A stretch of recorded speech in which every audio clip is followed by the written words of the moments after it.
an la ilaha illallah wahdahu la syarika lah wa asyhadu anna Muhammadan abduhu wa rasuluhu la nabiyya ba'dah. Allahumma shalli wa sallim ala sayyidina Muhammad wa ala alihi wa sahbihi ajma'in. Amma ba'du, Bapak Ibu yang berbahagia, alhamdulillah, puji syukur kehadirat Allah Subhanahu wa taala yang telah memberikan suatu nikmat kepada kita, nikmat yang sangat berharga, yakni nikmat iman, nikmat kesempatan, nikmat sehat walafiat, serta nikmat kita untuk mengikuti kajian yang dilaksanakan pada bulan suci Ramadan. Salawat serta salam senantiasa tetap tercurah limpahkan kehadiran juga kita Nabi besar Muhammad sallallahu alaihi wasallam. Semoga kita semua senantiasa kelak mendapat syafaat beliau di yaumil akhir. Amin amin ya rabbal alamin. Bapak Ibu yang berbahagia, alhamdulillah kembali lagi di acara kajian pada sore hari ini. Alhamdulillah kita telah bersama dengan Pak Yai Romli Syahir. Alhamdulillah telah bergabung dengan kita semua dan insya Allah kita akan mengikuti kajian dari beliau terkait tema bulan Ramadan sekaligus membina rumah tangga. Baik Bapak Ibu yang dirahmati Allah Subhanahu wa taala, sebelum acara pada sore hari ini kita buka, marilah terlebih dahulu kita awali kajian pada sore hari ini dengan pembacaan basmalah bersama-sama. Bismillahirrahmanirrahim. Bapak Ibu Allah, untuk selanjutnya kami persilahkan kepada Pak Yai Romli untuk menyampaikan kajian pada sore hari ini. Kepada beliau, waktu dan tempat kami persilahkan. Assalamualaikum warahmatullahi ta'ala wabarakatuh. Bismillahirrahmanirrahim. Alhamdulillahilladzi ja'ala syahra ramadana afdhala syuhur. Alladzi qala fi kitabihil karim ya ayyuhalladzina amanu kutiba alaikumus syamu kama kutiba alal ladzina min qablikum la'allakum tattaqun. Shadaqallahul azim. Wa shalawatullahi wa salamuhu ala habibihil mustafa wa nabiyil mujtaba wa rasulihil murtada Muhammad ibni Abdillah wa ala alihi wa sahbihi wa man wala amma ba'du. Bapak-bapak, ibu-ibu sekalian, dan para tim di POMI yang saya banggakan, alhamdulillah di hari ini menjadi kebahagiaan saya dan saya merasa bersyukur kepada Allah Subhanahu wa taala atas nikmat bisa berkumpul, bisa berbagi dalam hal-hal yang positif. Dan tentunya saya mengapresiasi, berterima kasih kepada tim dari POMI, tim IT-nya dan tim yang lain yang telah mengajak saya untuk bisa sharing keilmuan tentunya yang berkait dengan ibadah puasa yang tentunya kaitannya dengan pembinaan rumah tangga. Dan saya juga tentunya mengucapkan selamat atas program ini dan lebih ucapan selamat lagi karena kita alhamdulillah 10 paruh pertama telah kita lalui ibadah Ramadan ini dengan tidak ada kendala apapun dan kita mengikutinya dengan khidmat baik itu puasanya dan yang lain-lain. Bapak-bapak, ibu-ibu sekalian, kalau kita bicara Ramadan ini adalah kalau kita ibaratkan sebagai sebuah kehidupan di masyarakat ataupun di rumah tangga, maka Ramadan ini sebenarnya adalah tidak lebih dan tidak jauh dari dia merupakan institut. Dia adalah tempat menggembleng. Dia adalah tempat untuk memberikan input-input kepada kita yang tentunya akan kita rasakan nanti outputnya seperti apa. Jadi bulan suci Ramadan ini adalah institut, lembaga atau tempat untuk bagaimana pembentukan moral, pembentukan mental yang lain-lain. Namun kemudian kita coba untuk memperkecil lagi skop itu dalam tatanan rumah tangga. Jadi kita akan mencari sisi titik temunya. Adakah bulan Ramadan ini berpengaruh langsung kepada pembentukan mental seseorang, lebih-lebih kepada pembentukan rumah tangga yang ideal, yang harmonis, dan yang sesuai dengan ajaran-ajaran dari Rasulullah SAW. Bagaimana kita ketahui bahwa saya melihat di bulan Ramadan ini ada 4 sisi, ada 4 pendidikan yang diberikan oleh Ramadan kepada umat Islam yang menjalankan ibadah puasa dan juga kepada lebih-lebih kepada keluarga itu. Jadi pendidikan Ramadan ini yang dikenal dengan tarbiyah Ramadaniyah.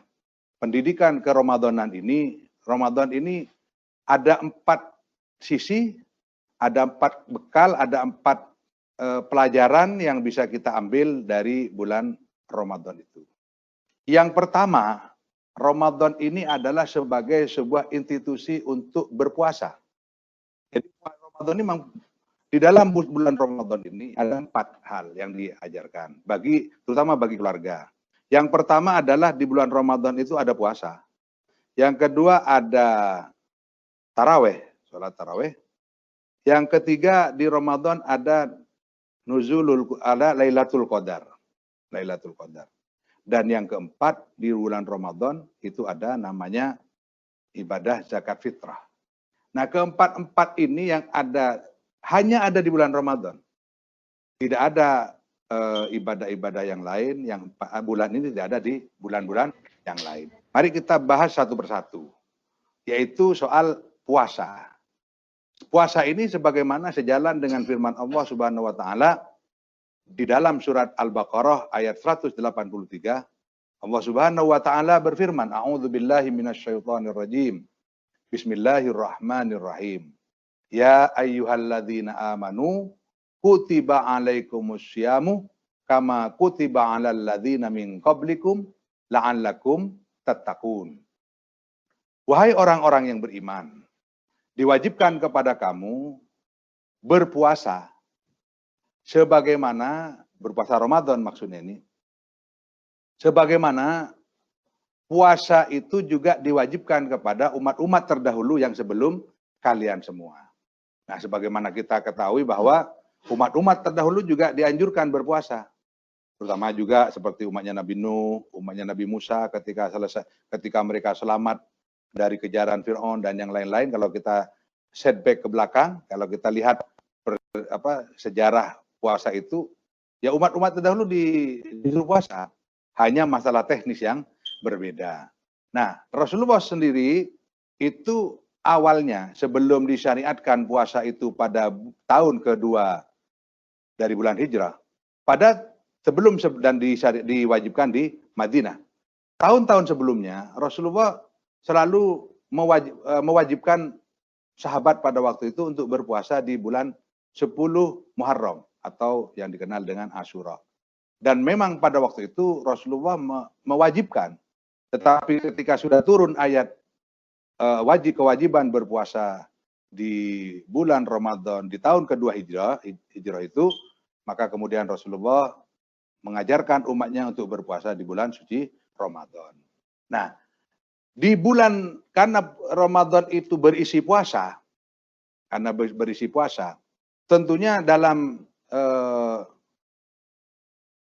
pelaksanaan berpuasa itu ada 3 perkara yang dilakukan bagi orang yang berpuasa. Yang pertama adalah niat berpuasa. Seperti malam hari ya, ketika menjelang subuh dilaksanakan, kita melafadzkan niat. Melafadzkan itu banyak ya, kemarin itu ada banyak kajian-kajian, ada mengatakan yang benar lafadznya adalah nawaitu shauma ghadin an adai fardi syahri ramadhani hadi, itu yang diajarkan. Namun ada beberapa teks lain, nawaitu shauma ghadin an adai fardi syahri ramadhana, memfathahkan ramadhana. Ada bilang jangan karena itu idhofah. Terlepas dari itu semua, itu kan cuma talafut saja. Tapi bahwa dalam niat itu adalah sebuah komitmen. Menyatakan bahwa saya berpuasa, saya niat berpuasa. Nah, komitmen ini yang merupakan pendidikan dari ibadah Ramadan. Dalam bulan ibadah puasa di bulan suci Ramadan itu. Jadi niatnya itu. Adapun lafadznya bukan wilayah kita, ataupun tidak penting untuk kita perdebatkan karena itu hanya persoalan furu'iyah namanya. Jadi persoalan yang berkait dengan hal-hal yang bersifat cabang saja di dalam syariat. Mau Ramadana, yang baca Ramadana punya dasar juga, katanya itu menjadi badal daripada syariat. Tapi yang penting adalah niat. Yang kedua adalah di bulan Ramadan, di puasa itu, ketika sudah niat ada namanya sahur. Sahur ini Nabi Muhammad SAW mengajarkan kita untuk senantiasa mengambillah, melaksanakanlah, walaupun itu tidak tiap hari, umpamanya ada masalah sedikit, ada kegiatan terutama yang sibuk kerja di malam hari, di mana dia berhenti bekerja pada jam 2. Tapi dia kan harus istirahat. Tapi kalau dia tidur lagi mau bangun jam 4, sebab kadar menurut Rasulullah SAW, kadarnya kita berimsak, menahan diri, berhenti puasa, berhenti dari makan untuk mengkomitmenkan berpuasa itu adalah menurut Rasul ketika ditanya adalah qadroh khomsina ayat. Jadi kadarnya itu hanya pembacaan ayat 50 ayat. Saya pernah pernah nyoba baca 50 ayat. Itu tidak jauh dari antara 5 menit sampai 10 menit. Jadi itu adalah batasan. Katanya Nabi, jarak antara imsak dengan sholat subuh, adzan subuh itu adalah qadroh khomsina ayat. Nah, sahur ini oleh Rasulullah dianjurkan. Karena dalam sahur itu tasaharu fa inna fis sahuri barokatun. Bersahurlah kamu karena di dalam sahur itu ada barokah. Apa makna barokah bagi orang berpuasa? Barokah bagi orang berpuasa adalah paling tidak daya tahan laparnya lebih lama karena dia sudah berniat. Yang kedua bagi orang sahur ini menurut Rasulullah adalah akan diberi Allah dan malaikatnya bersolawat kepada orang lil mutasahirin, bagi orang yang bersahur itu. Nah, apa artinya solawat dari Allah dan malaikat? Tentunya kalau solawat dari Allah itu berupa rahmat, dan kalau dari malaikat itu berupa doa. Artinya bahwa orang bersahur itu akan mendapat rahmat dan doa dari para malaikat. Kalau malaikat sudah mendoakan, akan ditolak bagaimana? Peluang diterimanya cukup tinggi karena yang berdoa adalah malaikat. Nah, Rasulullah juga mengajarkan kalau puasa itu, kalau sahur itu paling tidak menengguk segelas air paling tidak, atau diikuti dibarengi dengan kurma. Itu ajaran Rasulullah. Namun kalau tidak ada itu semua, ya tidak apa-apa. Makanan yang kita sering makan saja, ada nasi, ada tempe, yang lain-lain, itu sah-sah saja. Yang penting adalah dia mengambil peluang, kesempatan untuk mendapatkan keberkahan, mengambil keberkatan, peluang untuk diberikan sholawat oleh Allah, dari Allah dan dari malaikat. Itu bagi orang yang bersahur. Makna sahur itu sendiri apa? Artinya apa pendidikan yang bisa diambil dari sahur itu adalah kedisiplinan. Kedisiplinan. Jadi kalau sudah ada sebagian musola atau masjid itu yang mengumandangkan sahur, imsak. Sebenarnya tanpa itu Rasulullah juga tidak pernah pada waktu ada itu. Tapi paling tidak ketika sudah diucapkan imsak oleh pengurus takmir atau dimanapun, bahwa di situ sudah berhenti. Jadi itu start itu. Jadi itu pendidikan yang kedua yang sudah diberikan adalah pendidikan kedisiplinan. Kita harus disiplin bahwa kalau sudah imsak berhenti. Nah, itu ya. Jadi itu yang ada di di bulan puasa, yaitu sahur. Ya. Nah, berikutnya pendidikan yang ketiga. Ya, pendidikan yang ketiga adalah pendidikan yang tadi puasa, yang kedua sekarang adalah taraweh. Sholat taraweh ini nggak ada di di bulan-bulan yang lain, tidak ada. Jadi hanya adanya di bulan Ramadan. Dalam bertaraweh ini kita dianjurkan untuk sholat berjamaah, sholat bersama-sama, baik itu dilakukan di musola, di masjid atau di tempat-tempat lain. Yang penting anjurannya adalah bertaraweh bersama-sama. Walaupun dalam tataran furu'iyahnya itu banyak berbeda. Ada yang 8 rakaat, 4 kali salam, ditambah witir. Itu tidak penting. Yang terpenting adalah bahwa bagaimana menghidupkan Ramadan itu dengan ibadah. Dengan ibadah menurut saya itu ibadah yang sunat. Yang memang itu luar biasa keutamanya. Nabi Muhammad pernah bersabda, "Man shoma Ramadana imanan wahtisaban ghufira lahu ma taqaddama min dzambihi wa ma ta'akhkhar." Siapa orang yang berpuasa dengan penuh iman dan ihtisab. Ihtisab itu hanya mengharap pahala dari Allah, tidak mengharap yang lain.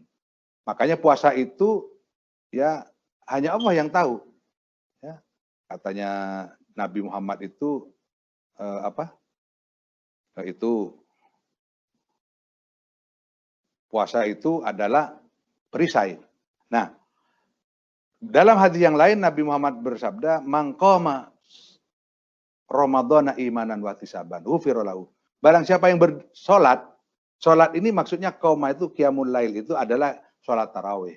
Solat tarawih ini mampu menghancurkan, melebur dosa-dosa kita.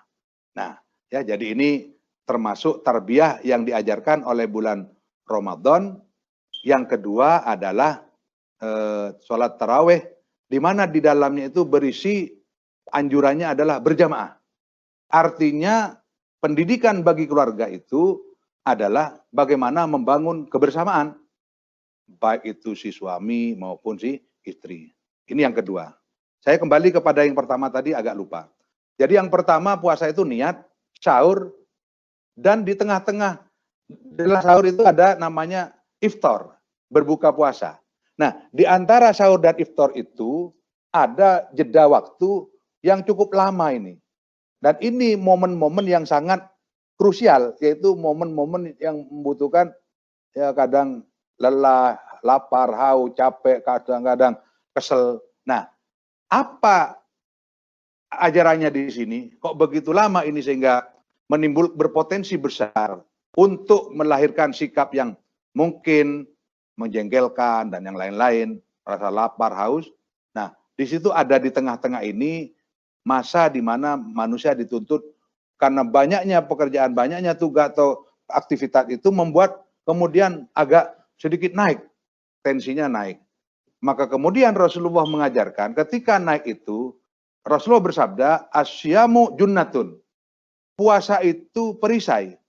Fala yarfuth wala yajhal. Jangan kamu berkata bohong, berkata jorok. Yarfuth ini masuk di dalamnya itu jorok.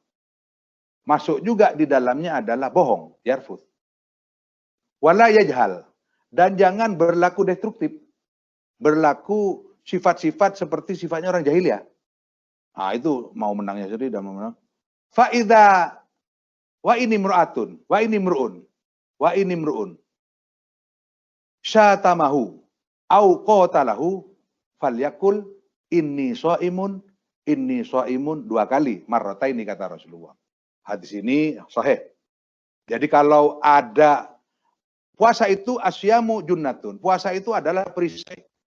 Wa ini mru'un syatamahu au qatalahu falyakul inni shaimun, inni shaimun. Kalau ada orang lain memprovokasi kita, membuat kita marah, membuat kita jengkel ke dia, atau mengajak berantem, au qatalahu, mengajak untuk berantem itu, falyakul, katakan kepadanya itu, kepada orang yang sering bikin gara-gara itu, inni shaimun, inni shaimun. Saya berpuasa, saya berpuasa. Itu ajarannya adalah lafadz. Tapi sebenarnya makna lain dari ini shaimun itu adalah komit, adalah mengatakan pada dirinya sendiri, ayo tahan, kamu berpuasa sekarang. Jangan kamu layani orang itu. Jangan kamu seperti itu. Kamu sedang puasa. Lah, melayani, maka puasa kamu pahalanya akan hilang juga. Melayani orang-orang yang berbuat salah padamu, katakan aja, diem aja. Nah, jadi itu adalah ajaran dari. Jadi artinya apa? Pertama itu adalah ada niat, komitmen. Yang kedua adalah ketahanan untuk bersabar dan apa? Menahan diri itu. Jadi dalam keluarga itu pendidikannya pertama harus komitmen suami istri itu. Saya komit untuk membangun sebuah mahligai rumah tangga yang penuh ini. Jadi itu harus dilakukan. Karena orangnya sudah, kalau orang puasa pasti komit orangnya. Yang kedua, paling tidak puasanya yang benar. Yang kedua adalah puasa itu bagi keluarga itu harus melatih bersabar dan menahan diri tadi. Jadi kalau ada sesuatu yang menjengkelkan, maaf aja di dalam rumah tangga terkadang suami bisa berpotensi menjengkelkan istri atau sebaliknya, istri juga menjengkelkan suami. Apa kata kunci yang harus dikomitmenkan yang dilakukan pada waktu itu? Katakan ini so'im. Ini so'im ini kan falyakul memverbalkan, tapi sebenarnya bukan soal verbal ini, soal bagaimana menyadarkan diri ini, oh you puasa sekarang, you are fasting now. Nah gitu, jadi kamu sedang puasa sekarang. Jadi kamu hati-hati. Kalau kamu melayani orang itu, kamu juga hilang pahalanya. Jadi ini adalah pelajaran yang ketiga, komitmen, sabar ya, kemampuan menahan diri, dan artinya bersabar itu. Berikutnya, setelah kita sahur menahan diri, ada namanya iftar. Ini yang ditunggu-tunggu kita semua. Semua orang mendambakan iftar ini kapan, datangkan begitu ya. Jadi iftar ini adalah berbuka puasa.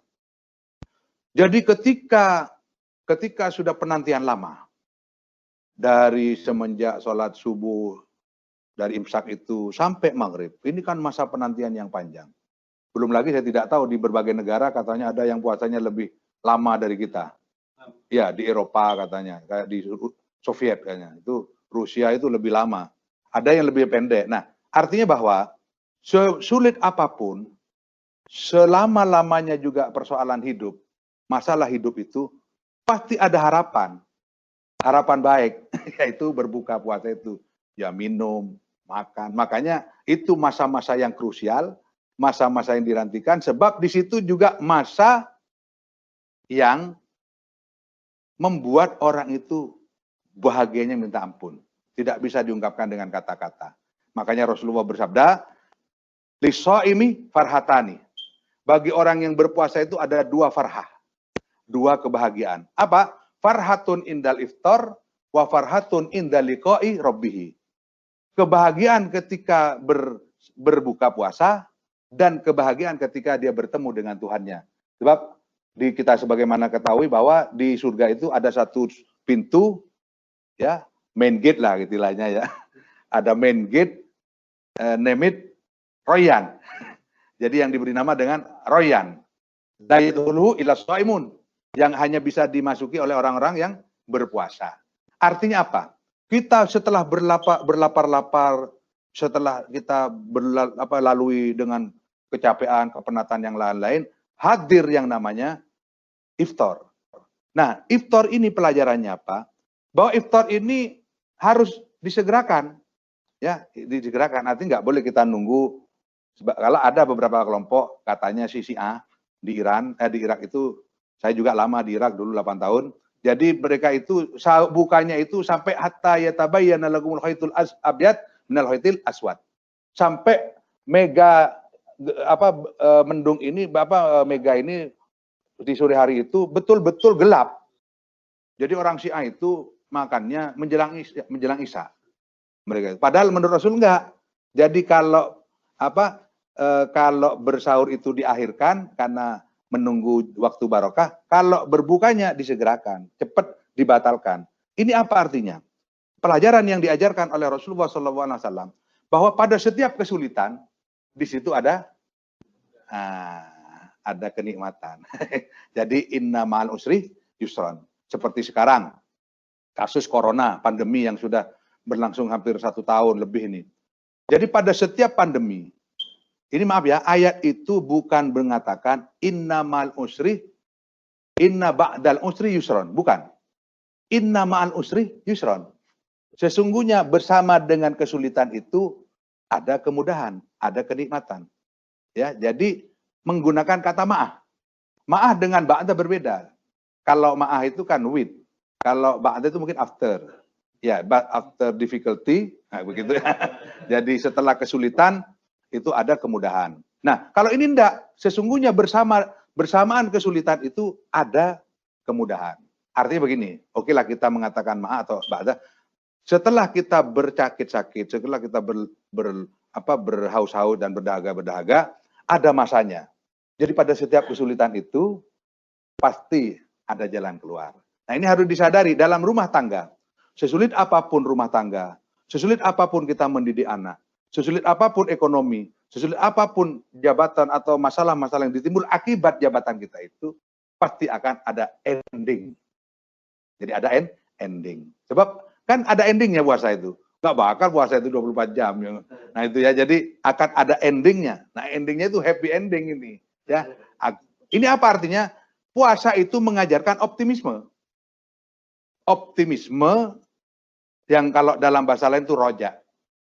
Roja. Famangkana yarju liqa arabi falyamal amalan sholihan wala yusyrik mi ibadati rabbih ahada. Jadi orang yang punya sifat roja itu adalah orang yang memiliki harapan, optimisme yang baik. Artinya begini, sejahat-jahat apapun maksiat yang kita lakukan, kalau kita tutup dengan istighfar, dengan apa, ada ending, akan ada kebaikan itu. Yang penting adalah bagaimana di balik kesalahan itu kita menyadarkan diri bahwa kita memang tidak kuat dengan godaan setan. Ada satu kisah menarik. Pada zaman Nabi Musa alaihissalam, ya, pada zaman Nabi Musa alaihissalam. Di zaman Nabi Musa itu syariatnya adalah, kalau Nabi Musa ini agak kereng syariatnya, tidak seperti kita. Kalau Nabi Muhammad ini kan, maaf ya, kalau Nabi Muhammad ini umatnya yang bermaksiat, aman-aman aja. Kalau umatnya Nabi-Nabi terdahulu maksiat langsung diadab pada waktu itu. Nah, Nabi Musa ini ada umatnya yang menurut Nabi Musa, yang menurut syariatnya umatnya Nabi Musa ini, kalau orang itu durjana dan berbuat jahat, maka tidak pantas dia dimakamkan. Jadi dia harus digeletakkan aja begitu. Karena tidak pantas dimakamkan, karena sama dengan binatang katanya. Nah, habis itu Nabi Musa dapat wahyu dari Allah. Musa, tolong kau makamkan salah satu umatmu yang sekarang tergeletak di salah satu tempat, dan itu dibiarkan begitu saja. Ketahui Musa, fa'lam annahu waliyun min auliyai. Dia itu adalah wali dari wali-waliku. Nah, Nabi Musa nyari sosok itu, ketemu, dimakamkan, nyuruh umatnya. Umatnya bingung. Ini kan durjana. Kenapa kok disuruh makamkan oleh kelas Nabi? Nah, itu bertanya-tanya. Akhirnya Nabi Musa juga bingung. Loh, ini berdasarkan wahyu kok suruh makamkan. Nabi Musa nggak tahu. Dapat komplain Nabi Musa itu dari umatnya itu. Ya Nabi Allah, katanya kalimullah. Kenapa engkau suruh makamkan? Wong ini katanya durjana, kata kamu, menurut syariatku nggak perlu dimakamkan. Gini Musa, dijawab oleh Allah. Memang dia itu durjana, memang itu jahat, tetapi pada setiap dia berbuat kejahatan, dia selalu menyertai dengan nadam, dengan penyesalan. Dan dia sebenarnya dia merasa bahwa dia tidak kuat dengan gangguan setan. Ya. Tapi bagi kita yang orang puasa ini kan Ramadan setan pada diikat tuh, pada ditahan semua. Tapi kok masih ada kejahatan, yaitu setannya itu. Itu setannya itu sudah katanya gitu. Nah, ini apa artinya? Jadi pada setiap kesulitan, pada setiap ketidaknyamanan itu, pada akhirnya ada ending. Dan ini harus disadari oleh bapak-bapak sebagai kepala rumah tangga, ibu-ibu sebagai juga mitra dalam rumah tangga itu. Sesulit apapun masalah-masalah yang menimpa bapak-bapak, ibu-ibu, pasti akan ada ending. Endingnya happy, yaitu berbuka itu. Nah, makanya pelajaran itu luar biasa sebenarnya. Subhanallah, ini pelajaran yang sangat istimewa dari Nabi Muhammad, dari Islam ini, bahwa ternyata setiap persoalan hidup pasti akan berakhir. Tidak akan ada orang hidup dalam 1 tahun suntuk, dalam hidup itu penuh dengan masalah, tidak ada. Akan ada ending. Nah, itu yang pelajaran yang kedua. Bapak-bapak, ibu-ibu yang dirahmati Allah, pelajaran atau institut atau pesan yang disampaikan oleh Ramadan adalah yang ketiga adalah pesan Lailatul Qadar. Lailatul Qadar ini tidak ada di bulan yang lain. Jadi bapak-bapak, ibu-ibu jangan coba-coba nyari Lailatul Qadar di bulan Sya'ban, yang nggak ketemu. Ya, tapi ada sekarang ada meme kadang-kadang buat di WA itu gambar-gambar perempuan atau laki di sini namanya Lailatul Qadar kata. Oh, ternyata ini Lailatul Qadarnya. Nah, Lailatul Qadar itu adanya di bulan Ramadan. Inna anzalnahu fi lailatul.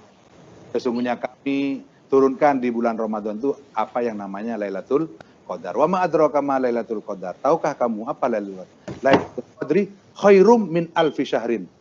Adalah malam yang di dalamnya Allah berturun, malaikat berturun, waruh dan malaikat Jibril turun ke muka bumi ini, ya. Dan malam itu khairum min alfi syahrin.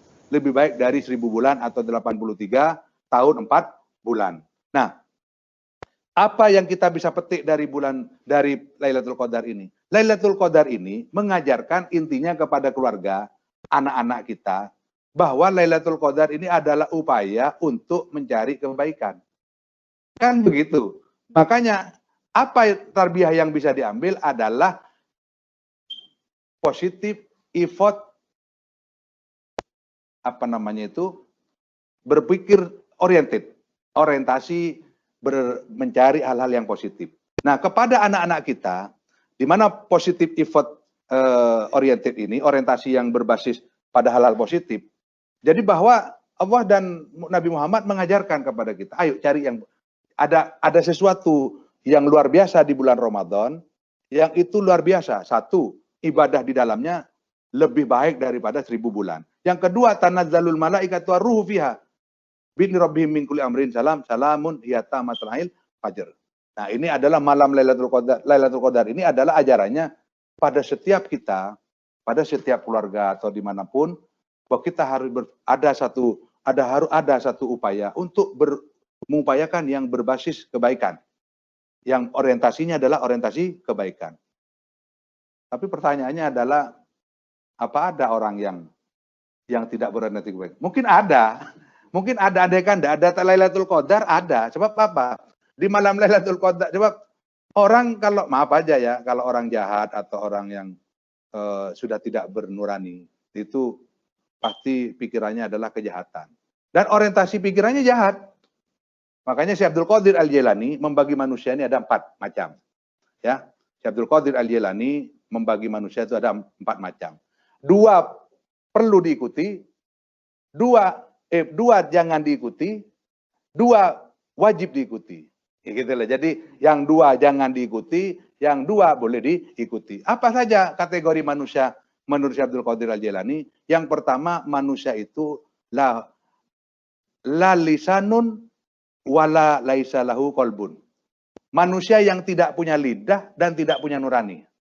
Siapa ini? Orang jahat. Orang jahat, pendiam jahat. Nggak punya lidah, nggak bisa bernasihat, nggak udah apa. Hatinya jahat. Itu manusia yang pertama. Itu orang yang wajib kamu tinggalkan. Jangan kamu berkawan dengan dia. Fatah likah. Itu kamu rusak berkawan dengan orang itu. Orang rajulun la lahu qalbun wala lahu lisanun. Dia tidak punya lisan, dia tidak punya hati. Itu jangan diajak kawan. Yang kedua, rajulun lahu lisanun wala lahu qalbun. Orang yang punya lidah tapi tidak punya hati, tidak punya nurani. Siapa mereka itu? Orang munafik. Sosok yang pandai menasihati orang tapi menasihati dirinya tidak bisa. Gagal. Gatot itu, gagal total itu. Jadi yang pertama sangat total itu, dan nggak punya lisan, nggak punya hati. Ini nggak punya lidah, punya lidah tapi nggak punya hati. Jadi pandai ngomong aja. Inilah yang dikatakan di dalam Al-Quran. Atamuruna an-nasa bil birri wa tansawna anfusakum wa antum tatlunal kitab afala ta'qilun. Kamu kenapa memerintah orang, memerintah baik orang, wa tansawna anfusakum, kamu sendiri lupa pada diri kamu. Ngomong pinter kamu, tapi urusan mengamalkan kamu tidak bisa. Inilah yang digambarkan sama seperti kehidupannya lilin. Mampu menyinari orang lain, tapi dia sendiri hancur. Sama seperti kehidupannya jarum. Jarum kalau suruh buat baju, biar orang lain tidak telanjang, pinter. Tapi Jarum sendiri nggak pernah pakai baju. Dia sendiri telanjang. Nah ini kelompok yang jangan berkawan dengan orang yang dua ini. Tapi yang kedua, yang ketiga katanya Syekh Abdul Qadir adalah rojulun laisa lahu lisanun walau qalbun. Dia punya laisa lahu lisanun, dia tidak punya lidah tapi punya hati. Dia tidak bisa ngomong. Dia pendiam. Dia pendiam tapi punya hati nurani hidup. Ini orang-orang ini adalah para wali-wali Allah yang ditutup oleh Allah bahwa sebenarnya orang ini punya kebaikan. Jadi kalau yang tadi kan nggak punya lidah, nggak punya hati itu. Nggak ngomong, pendiam, tapi jahat. Wah, kalau manusia yang pertama ini, susah itu. Ya, mengalahkan musang itu. Musang kalau masuk ke kandang ayam, paling yang diambil berapa coba? 2. Paling banyak, itu udah kenyang. Tapi kalau manusia laisa lahu la lisanun wala qalbun, enggak punya lidah, enggak punya hati, ya sak kandang habis satu malam itu. Bisa 10 ekor, 20 ekor habis. Ini pendiam, orang hati-hati juga orang pendiam ini. Tapi kalau hatinya mati, ini yang ketiga Anda, laisa lahu lisanun walau qalbun. Dia itu tidak punya lisan tapi punya hati, orang pendiam. Dia tidak bisa menasihati orang kayak seperti saya ini. Nah, saya termasuk takut-takut, saya memang sangat waspada sekali, saya berhati-hati takut masuk pada atakmurunan nasa bil birri wa tansawna anfusakum. Ada lagi orang-orang yang sering menyuruh kebaikan tapi dia sendiri tidak. Kabura maqtan indallahi antakulu ma la taf'alun. Besar sekali dosanya mereka yang pandai ngomong tapi tidak bisa melaksanakan apa yang disampaikan. Yang ketiga, orang yang tidak punya lidah tapi punya hati nurani. Ini boleh dikawani. Boleh kita berkawan dengan orang-orang yang kelompok yang ini. Boleh. Karena dia itu termasuk wali-wali Allah, orang-orang itu hidup dengan berzikir hanya kepada Allah. Yang keempat kategorinya menurut Syekh Abdul Qadir, manusia yang keempat adalah rajulun lahu lisanun wa lahu qalbun. Dia itu punya lidah dan punya nurani. Siapa dia? Adalah orang yang ta'allamah wa 'allamah wa amila bima alima. Orang yang belajar, kemudian mengajar, kemudian mengamalkan apa yang dia ketahui itu. Nah, orang demikian adalah orang-orang yang sering memberikan nasihat, tapi harus betul-betul tadi itu ya, hatinya harus hidup, jangan cuma pinter ngomong. Nah, orang yang keempat ini juga boleh, bahkan wajib kita sangat dianjurkan kita untuk berkawan dengan mereka. Nah, Bapak-bapak, Ibu-ibu, tarbiyah yang tadi Lailatul Qadar itu adalah di mana kita diajarkan hanya berusaha pada hal-hal yang berorientasi kebaikan. Positif, effort oriented. Orientasi di mana amal yang positif saja yang harus dicari. Bagi keluarga itu penting seperti itu. Yang terakhir, Bapak-bapak, Ibu-ibu, adalah di bulan Ramadan itu ada yang namanya zakat fitrah. Nah, ya. Zakat fitrah ini adalah di mana Allah dan Rasulullah SAW mengajarkan kita bahwa di dalam zakat fitrah ini ada 2 yang dikejar. Ada 2 basis yang dikembangkan, yang diharapkan. Yang pertama adalah zakat fitrah ini adalah untuk menzakati diri, untuk mensucikan diri ini dari mungkin ada yang kurang dalam pelaksanaan ibadah suci Ramadan. Mungkin ya ketika puasa sering ke dapur mencium hal-hal yang masakan istri, itu makruh itu sebenarnya. Nah, kekurangan ketidaksempurnaan dalam pelaksanaan ibadah Ramadan itu ditutuplah dengan namanya zakat fitrah. Jadi harus ada dalam diri ini pemikiran bahwa kita ini harus mentazkiyah diri kita. Harus kita namanya mensucikan diri. Dalam masalah mensucikan diri ini, Bapak-bapak, Ibu-ibu, ada 3 yang dikembangkan oleh ulama sufi. Ulama sufi itu yang pertama adalah apa yang dikenal dengan at-takhalli. Ya, at-takhalli, tummat tahalli, tummat tajalli. Mirip semua itu. Takhalli, ya, tahalli, tajalli. Apa maknanya takhalli? Itu adalah mengosongkan diri badan ini dari hal-hal yang tidak dari rodail, dari hal-hal yang merusak hati kita. Itu takhalli. Kemudian tahalli memberikan hilyah, memberikan perhiasan-perhiasan. Dengan apa? Dengan akhlak-akhlak yang baik. Dan yang terakhir adalah at-tajalli, menampakkan semua itu dalam hubungan dengan masyarakat. Nah, zakat fitrah itu yang termasuk daripada ilatnya. tujuannya adalah untuk mentazkiyah diri. Mungkin ada ibadah kita dalam Ramadan itu, puasa kita ada yang kurang. Yang kedua, ibadah zakat fitrah ini adalah menumbuhkan inhias kepedulian. Kepedulian kepada orang lain. Terutama orang yang tidak mampu. Wa fi amwalihim hakun lisaili wal mahrum. Dalam harta saya ini bapak-bapak, ibu-ibu semua, ada hakun lisaili wal mahrum. Ada haknya orang-orang yang sangat memerlukan dan orang-orang yang tidak punya kebutuhan untuk memenuhi kebutuhannya. Maka ditutuplah dengan zakat fitrah. Makanya zakat fitrah ini kemudian kalangan ulama juga berbeda-beda. Kemarin ada sempat tanya kepada saya tentang viralnya nasihatnya salah seorang Gus yang mengatakan bahwa sebab zakat fitrah ini jumlahnya kita sudah tahu semua, sok ya, satu sok itu ya 2 kilo 8 on atau 3 kilo. Tapi ada satu kemarin itu di YouTube yang disebarluaskan itu katanya apa? Kalau Imam Hanafi, sebab Imam Hanafi ini jumlahnya justru sama, cuma berbeda dalam bentuk melaksanakan. Kalau menurut Imam Syafi'i dan imam yang tiga, itu tidak boleh menggantinya dengan uang. Imam Hanafi boleh. Imam Hanafi boleh. Katanya Gus itu juga bahwa kalau ikut Imam Hanafi, ikut juga pola yang lain. Imam Hanafi itu katanya makanan pokoknya mereka itu mewajibkan kurma. Kurma itu di Indonesia berapa?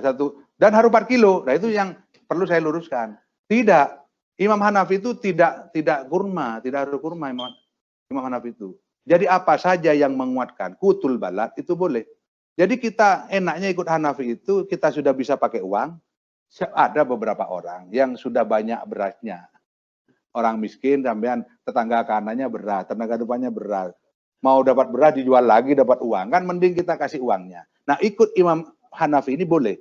Tetapi bukan berarti harus pakai dengan kurma, tidak. Orang Irak sekarang makannya itu bukan kurma, pakai nasi juga.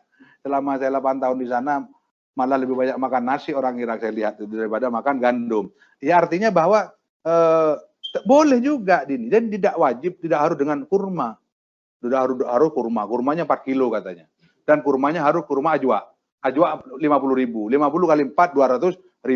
Kalau menurut dia, kalau menurut saya, kenapa enggak yang super saja? Kan ada di atasnya Jawa. Yang harga 100, yang harga 150 kali 4. Oh sudah 600. Masa zakat fitrah 600, padahal kalau beli beras saja menurut ukuran Imam Syafi'i paling 45. Sebaik-baiknya beras paling 15.000. Nah ini apa artinya? Ya kita jangan terlalu meribetkan soal teknis ya. Tidak boleh harus pakai kurma. Kok jelimet sekali kok menggambarkan Imam Syafi'i ini kereng gitu, Imam Syafi'i ini kejam gitu lah. Harus pakai kurma, terus kurma yang bagus enggak. Jadi menurut saya tekniknya itu silakan mengikut yang mana. Tetap bahkan PBNU kemarin itu saya lihat kok sudah mengedarkan bahwa pakai uang itu juga sama dengan boleh dengan beras. Nah, itu artinya di dalam pendidikan itu adalah melahirkan namanya kepedulian. Itulah yang pelajaran-pelajaran yang kita petik di bulan Ramadan. Akhir dari apa yang ingin saya sampaikan, kesimpulannya bahwa ibadah Ramadan yang kita laksanakan itu mengajarkan 6 perkara. 6 hal ya. Yang mana di sini saya bacakan. Yang pertama adalah komitmen. Komitmen dalam rumah tangga. Yang kedua disiplin dengan sahur itu tadi. Jujur, terutama jujur. Orang puasa ini kan jujur. Ya, makanya Allah kenapa mengatakan as-shaumuli wa ana jazibihi, puasa itu adalah urusanku dan aku yang membalas, sebab ibadah puasa ini tidak sama dengan yang lain. Kalau yang lain bisa terukur, orang sholat bisa kelihatan ketika ruku, sujud itu sholat, orang zakat ketika ngasih, orang haji ketika muter-muter, ketika orang puasa nggak ada yang tahu. Ada orang lemes nggak puasa, ada orang sehat ternyata puasa. Nah ini namanya jujur. Yang keempat adalah kesabaran, yang kelima adalah kepedulian, dan yang keenam berorientasi hal-hal yang baik. Saya pikir itu apa yang bisa saya sampaikan dalam kajian kali ini. Semoga apa yang saya sampaikan senantiasa beriring dengan ridho dan maunah dari Allah, dan semoga puasa kita diterima oleh Allah dan sampai kita diberikan kekuatan untuk menyempurnakannya sampai akhir Ramadan nanti. Dan sekali lagi mohon maaf manakala ada salah kata, salah tutur, saya mohon maaf yang sebesar-besarnya. Terima kasih atas kebersamaan, atas undangan ini, dan kami akhiri. Assalamualaikum warahmatullahi taala wabarakatuh. Mungkin ada tanya jawab, saya tidak tahu. Monggo. Halo. Saya sampaikan kepada Pak Yai yang telah menyampaikan kajian pada sore hari ini. Kepada Bapak Ibu semua, kami persilakan untuk menyampaikan pertanyaan. Saya beri 2 kesempatan untuk bertanya pada sore hari ini. Monggo Bapak Ibu bisa raise hand untuk mengajukan pertanyaan. Pak Mardi. Atau bisa menyalakan atau mengaktifkan mikrofon. Saya tanya Mas Arul. Pak Khairul Umam. Monggo Pak Umam, Ya. kami persilahkan. Assalamualaikum warahmatullahi wabarakatuh, Pak Kiai. Waalaikumsalam warahmatullahi wabarakatuh. Mau bertanya tentang Qiyamul Lail tadi, khususnya di Tarawih ya. Budaya kita Tarawih itu kan ada yang 23 rakaat ya. Ya. Kadang juga iramanya itu cepat temponya. Bolehkah kita ketika ruku atau sujud cukup membaca subhanallah atau subhana rabbiyal a'la wa bihamdi cuma sekali agar mengejar tumakninahnya? Terima kasih Pak Kiai. Assalamualaikum warahmatullahi wabarakatuh.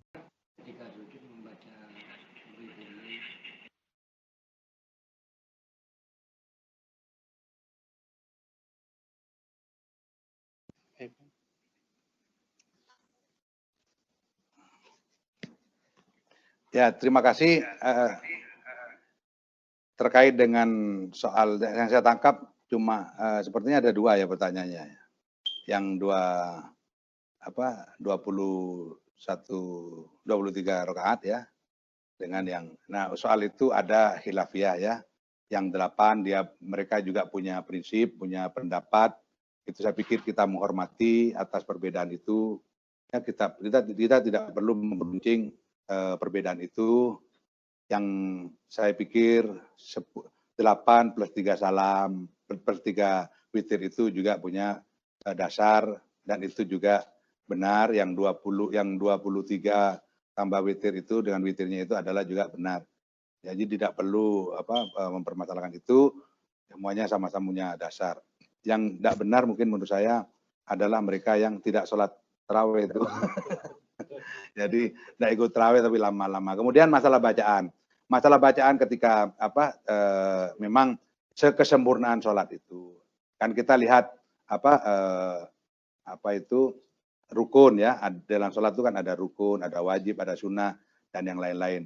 Kalau selagi itu bacaan itu adalah bacaan yang bukan rukun, termasuk adalah pembacaan Fatihah dan 1 ayat, itu tidak bisa ditinggalkan. Tetapi ketika posisi kita menjadi makmum dan ketika kita kemudian kita lambat, nah lambatnya itu juga dilihat Bapak ya. Kalau lambatnya Bapak itu hanya ditinggal sebentar, ya sempurnakan aja. Itu lengkapkan saja, sempurnakan. Nah, sebab dikatakan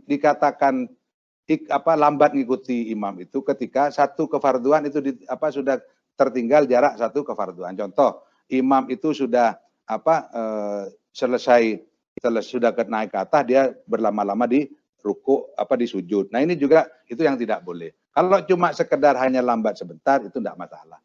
Jadi sempurnakan saja bacaannya, dan manakala memang akan terhindar dari 2 rukun yang akan ditinggal, maka itu tidak masalah. Sebab itu kita seposisinya sebagai makmum, bukan sebagai imam. Dan sebagai imam pun kita juga harus paham sholat itu mana yang rukun.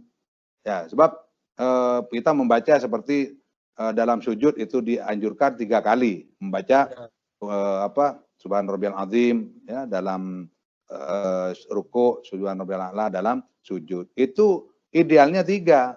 Tapi sebenarnya satu enggak apa-apa itu sebenarnya. Makanya ada terawih super express itu kan karena itu katanya. Nah, enggak perlu lama-lama. Jadi itu ya jawaban saya. Jadi itu lihat tergantung kondisional pada waktu itu. Dan adakah itu bertabrakan dengan itu adalah hal-hal yang rukun atau yang sunat. Ya, jadi kalau sunat itu hanya 3 kali ya enggak apa-apa 1 kali. Ya, makanya kan ada di mana di Jawa kapan itu di bagian barat itu. Jadi katanya sudah menjadi tren di situ kalau sholat lama katanya bukan taraweh lagi katanya gitu. Jadi mending di Masjidil Haram katanya. Nah, saya pikir itu juga ada yang menyatakan boleh itu seperti madhabnya ada Bagus Baha itu katanya boleh cepat juga katanya. Tapi padahal sholat itu diperlukan tumak nina. Nah, tumak ninanya yang hilang itu. Saya pikir itu. Oke, monggo. Terima kasih, Yai. Pak Yai, ini ada pertanyaan dari Pak Subairi. Izin bertanya Pak Yai, bagaimana zakat fitrah yang diserahkan ke masjid, sedangkan masih banyak keluarga yang kurang mampu di sekitar kita? Ya. Saya jawab, soal zakat fitrah, bolehkah kita arahkan ke masjid? Tidak boleh. Ulama sudah ittifaq, tidak boleh dilarikan ke masjid. Kenapa? Sebab masjid itu, sebab zakat fitrah itu adalah haknya orang miskin. Lain kalau zakat mal. Zakat mal itu ada sebagian ulama yang membolehkan untuk dikerahkan ke masjid. Ya, tapi kalau zakat fitrah mutlak itu tidak boleh. Sebab apa? Itu menjadi haknya orang fakir miskin. Di dalam kitab Bughyatul Mustarsyidin itu sudah dibahas bahwa tidak boleh di situ ada pengerahan zakat fitrah untuk pembangunan jembatan atau pembelian ambulan dan yang lain-lain. Sebab itu ansih miliknya orang miskin, ya, yang memang dia tidak ada yang mau dimakan. Nah, makanya kenapa Imam Hanafi itu membolehkan berzakat fitrah itu dengan uang, bilqimah namanya. Sebab Imam Hanafi berpikir kadang ada beberapa orang tidak perlu makan, tidak perlu beras, dia perlu pembantu beras itu, sayur mayurnya, minyaknya, kayunya, hal yang mendorong untuk kesempurnaan masak. Nah, masuk akal juga Imam Hanafi itu. Coba nggak boleh pakai yang lain. Mau dimasak dengan apa? Beli minyaknya bagaimana? Telurnya bagaimana? Nah, itulah namanya solusi. Jadi fikih solutif. Tetapi juga jangan dibikin ribet. Kemarin ada viral di YouTube itu katanya nggak boleh itu harus pakai kurma itu Imam Hanafi. Kata siapa? Wong yang penting kutul balad. Kutul balad itu adalah yang makanan pokoknya satu negeri. Di Irak dulu mungkin makannya kurma. Tapi sekarang orang Irak lebih makan namanya kuzi alat timan. Wah, itu saya waktu di Irak itu 8 tahun. Itu favorit saya itu, kuzi alat timan. Kalau di sini nasi biryani. Dan di Irak itu biasa juga ada yang berzakat dengan beras, ada dengan gandum, bukan dengan kurma. Kenapa dibelokkan ke kurma? Nah, kurma juga dicari kurma yang harga super. Masih nanggung menurut saya kalau 45 itu. Katanya 250 katanya. Jadi kalau 4 kilo harus 200. Padahal kalau beras kan cuma 45. Ya, orang ya pasti milih yang. Tapi ini maksud saya, marilah kita jangan mempersulit diri. Yasiru wala tu'asiru. Bikin mudah. Sebab di dalam kaidah usul, al-masyaqqatu tajlibu taisir. Kesulitan itu akan mendatangkan kemudahan. Jadi bikin mudah saja. Make it easy, ya, make it easy. Jadi jangan terlalu very difficult. Semua di fikih ini kemudian terkesan garang, sulit, enggak. Jadi apa yang applicable dilaksanakan. Tapi untuk satu ini, maaf pertanyaan tadi Pak Zubairi, untuk satu ini tidak boleh zakat fitrah dikerahkan untuk masjid, untuk pembangunan yang lain yang baik itu berbobot sosial, itu terserah, bukan itu soalnya. Jadi yang penting itu harus dimakan, harus dinikmati oleh orang fakir miskin. Jadi tidak boleh. Kalau zakat mal boleh Pak Zubairi, nggih. Kalau zakat mal ada pendapat membolehkan itu dikerahkan ke pembelian ambulan. Tapi zakat fitrah tidak bisa. Harus diberikan berbentuk makanannya, ya. Dan jumlahnya untuk lil ihtiyat, untuk berhati-hati 3 kilo lah standarnya itu, ya. 3 kilo kali berapa? Bapak-bapak makan beras apa? Makan beras yang standar lah, ya. Beras yang 15.000, atau kalau di room ada yang 12 macam, angkat ke 15.000. jadilah 45.000 gitu lah. Jadi simple saja lah berpikir, tidak usah harus menggunakan. Sebab Imam Hanafi juga berpikir itu bagaimana orang yang tidak punya uang di malam Idul Fitri dan di hari Idul Fitri itu. Makanya kan deadline-nya ada itu, ya. Itu.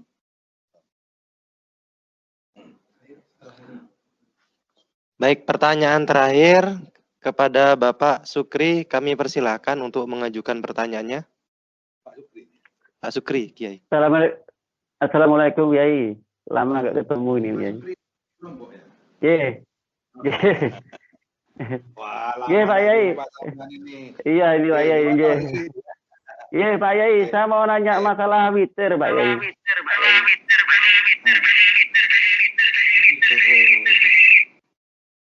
Oke, kenapa witirnya jenengan Pak Sukri?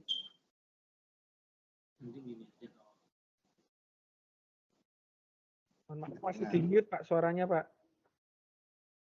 Pak Sukri di mute. Oke. Masalah witir Pak Yai. Gini, saya mau nanya. Saya pernah dengar tausiahnya Gus Baha itu kalau witir itu kan di Indonesia itu umumnya dua salam Kiai. Dua rakaat terus satu rakaat gitu. Lah candaannya Gus Baha itu kan masa witir dicicil gitu gitu. Nah, terus yang kedua, pertanyaan kedua yang hubungannya sama witir, Gus, apakah boleh langsung 3 rakaat atau tetap dua tambah satu? Soalnya saya juga pernah lihat di Mekah itu kan ada 11 rakaat, Gus. Ya. Nah, Gus, mohon pencerahan, Gus. Oke. Assalamualaikum, Gus. Waalaikumsalam. Terima kasih Pak Sukri. Waduh, sudah hilang rindu saya kepada jenengan itu. Lama tidak jumpa. Terakhir di mana ya? Di Nurul Qadim, Pak. Nah, begini. Untuk masalah sholat witir, ini teknisnya banyak rupanya. Gus Baha adalah orang yang tidak sepakat kalau witir itu 21. Sebab bagi Gus Baha adalah mana bisa witir itu kan ganjil. Kalau 2 kan bukan witir, bukan ganjil lagi katanya. Nah, ada solusi. Yang ada sebenarnya saya sudah cek di beberapa hadis, di beberapa keterangan, justru ada ya, maaf saja saya memang agak sedikit berbeda dengan Gus Baha, kan sah-sah saja. Berbeda pendapat tidak apa-apa. Yang nggak boleh kan berbeda pendapatan ya. Nah, jadi beda pendapat. Jadi saya mengecek di beberapa maroji literasi Islam itu bahwa itu sholat justru yang 21 itu yang muktamad, yang sering dilakukan oleh para sahabat dan juga para tabiin dan para a'immah. Jadi 21. Bagaimana solusinya Pak Sukri? Biar kita terhindar dari anggapan Gus Baha bahwa 2 rakaat itu menyalahi komitmen. Lawang namanya witir ya 1, 3, ini kok 2. Nah niatnya aja dirubah Pak Sukri. Begini niatnya itu usolli sunnatam minal witri rakaataini. Jadi usolli sunnatam minal witri rakaataini. Saya niat sholat sebagian dari witir. Jadi sunnatam minal witri, sunat dari witir. Nah kalau sunnatam minal witri sah saja. Malaikat juga nggak akan ya pasti memaklumi lah. Sudah namanya sunnatam minal witri. Jadi boleh pakai sunnatam minal witri. Atau enggak usah, enggak apa-apa. Sebab Allah sudah tahu bahwa orang ini witir nanti akan ditambah 1. Sebab tergantung keyakinan. 3 langsung bablas boleh. Jadi langsung dengan 1 kali salam. Atau dengan 2 kali salam. Itu yang Nah untuk menghindari tadi kategorinya witir kok 2 rakaat. Rubah aja niatnya. Usolli sunnatam minal witri. Itu boleh begitu.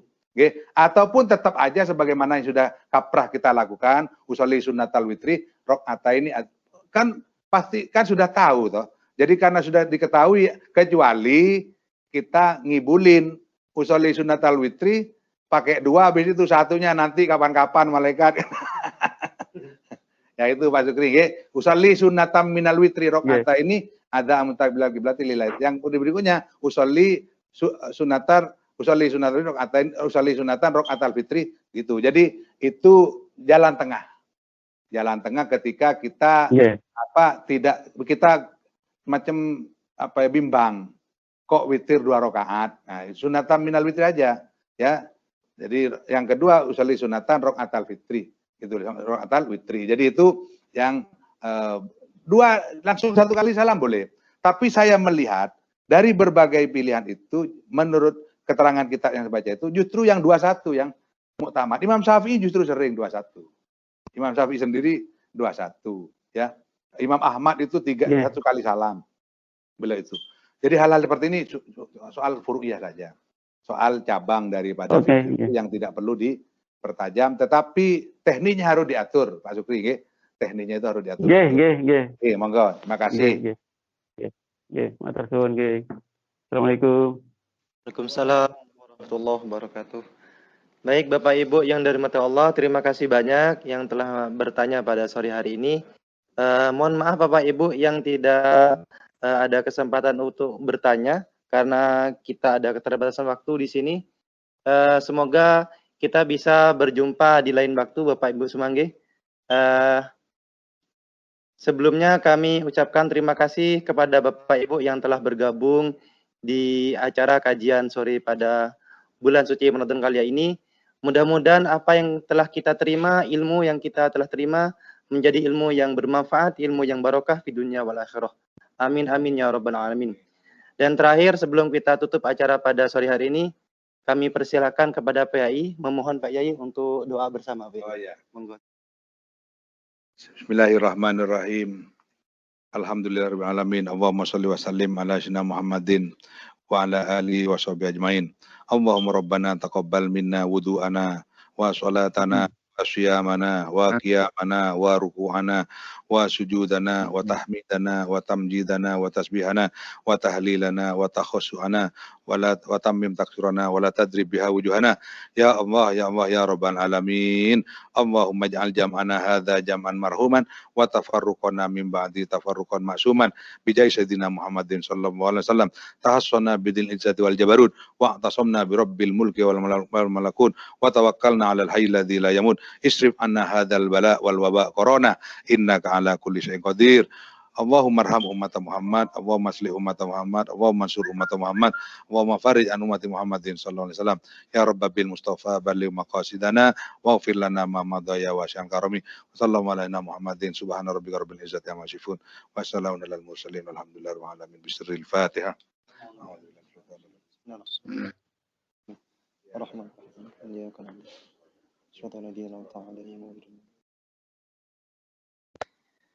Bapak Ibu yang berbahagia, sekali lagi kami ucapkan banyak terima kasih dan mohon maaf apabila dari awal sampai akhir terdapat salah kata.